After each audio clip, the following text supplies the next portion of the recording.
Saya mau langsung tanya ke Mbak Ima kalau begitu. Mbak Ima, dari penjelasannya Pak Taufik, tampaknya Pak Taufik merasa bahwa apa yang Anda permasalahkan, dokumen yang Anda permasalahkan baru kertas kerja, belum sepantasnya dibahas secara mendetail bahkan disampaikan kepada publik.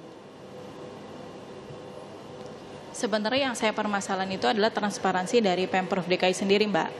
Jadi kayak contohnya kenapa bisa muncul anggaran seperti ini, karena kan awalnya menyisir. Kita kan sudah bentar lagi, tanggal 30 November itu harus disahkan. Kalau misalkan kita, dan nggak keburu kita meriksa komponen itu 200.000 komponen dengan jangka waktunya bahkan bisa molor, itu nggak bisa nanti-nanti gitu. Kita juga harus siapin bahan di sini. Tapi semakin ke sini saya lihat dari Pemprov DKI tidak kooperatif.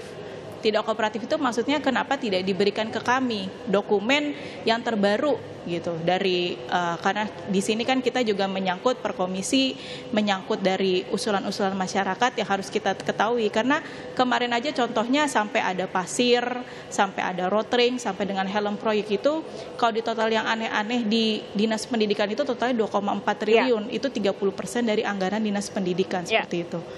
Jadi itu aja yang saya permasalahkan, kenapa tidak adanya transparansi. Oke, Mbak Ima, kami mau mengucapkan terima kasih. Anda sudah ditunggu oleh konstituen Anda. Ya. Sudah lama-lama di Sapa Indonesia Malam. Terima kasih sekali lagi. Saya mau minta tanggapannya dari Pak Taufik, dari apa yang disampaikan oleh Mbak Ima, bahwa yang sebenarnya dipermasalahkan adalah transparansinya. Gini, mau ngeliat transparan itu seperti apa sih ukurannya? Apakah dokumen kita sebar dari pesawat terbang? Kalau saya, transparansi itu dalam proses pembahasan. Publik boleh tahu dong sejak awal, Pak? Semua terbuka. Iya, boleh. Publik boleh tahu. Dan saya kira sederhana aja transparansi. Cuma tadi saya bilang, kan ini mempersoalkan dokumen. Yang mana? Yang 95 menurut saya diupload itu. Cek aja. Oke, bahwa kemudian ada angka-angka yang fantastis untuk komponen-komponen yang menurut masyarakat itu tidak masuk akal, boleh dong dipermasalahkan? Oh boleh kan, tapi tadi saya bilang, Kak, ketika saya menemukan, saya tidak mempersoalkan itu di publik. Saya persoalkan di dalam forum rapat resmi. Nah, tadi kan saya bilang bahwa saya menemukan juga di Komisi D, ya kita bahas di situ, karena hak budget itu ada di DPRD. Nanti DPRD yang coret, oh ini nggak bisa, ini enggak, ini dikurangi. Kayak gitu, bahkan ini mungkin ditambah misalnya. Koreksi kalau saya salah. Mbak Ima sempat bilang bahwa di pemerintahan sebelumnya, di gubernur sebelumnya, bahkan dari masa RKPD pun sudah di-upload untuk dilihat masyarakat, kalau ada yang aneh dilaporkan supaya kemudian dibahas. Enggak dong. Kalau dokumen begini Mbak ya, kalau dokumen KUHP sudah masuk, nggak bisa dirubah di tengah jalan. Kalau dia rubah tengah jalan, maka perlu lagi proses dari awal. Ini saya kira ini aturan. Makanya mari kita bahas aturannya sama-sama, kita beresin ini. Kalau menurut saya, sekarang jalan keluarnya adalah DPRD kuliti semua yang dibahas itu. Jangan perdebatannya di luar, tapi di dalam nggak berdebat. Di komisi saya nggak ada yang berdebat tuh sama saya.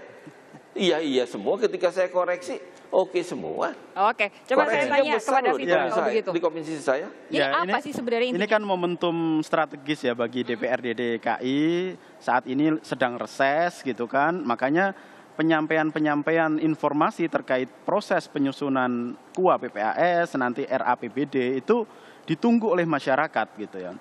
Jadi tidak hanya publik, media dan seterusnya, tapi ini konstituen anggota DPRD sendiri melalui reses yang seharusnya terinformasi terkait dengan dokumen-dokumen yang dianggap janggal saat ini. Jadi itu seharusnya bisa dijalankan karena itu merupakan juga pendidikan politik bagi warga DKI gitu ya. Itu yang pertama.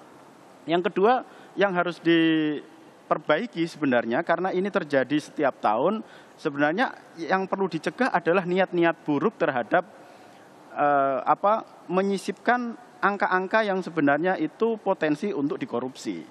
Nah, itu yang seharusnya dijaga oleh anggota dewan yang sekarang ini sedang membahas KUA PPAS yang nantinya menjadi RAPBD dan jadi APBD DKI Jakarta. Jadi mencegah niat-niat itulah yang menjadi tugas berat sekarang ini karena waktunya sangat pendek gitu ya. Oke, menjaga niat buruk itu harus melalui keterbukaan informasi juga. Betul, kan? Salah satunya yang paling prinsip adalah keterbukaan informasi dan keterlibatan publik karena nanti juga akan ditagih oleh publik dokumen yang sudah ditetapkan itu apakah sudah berkualitas atau tidak, apakah memang tidak ada lagi komponen-komponen yang itu dianggap janggal sehingga itu berpotensi terhadap korupsi gitu. Baik, terima kasih. Terima kasih Mbak Sofi. Terima kasih Pak M. Taufik sudah bergabung bersama kami di Sapa Indonesia Malam.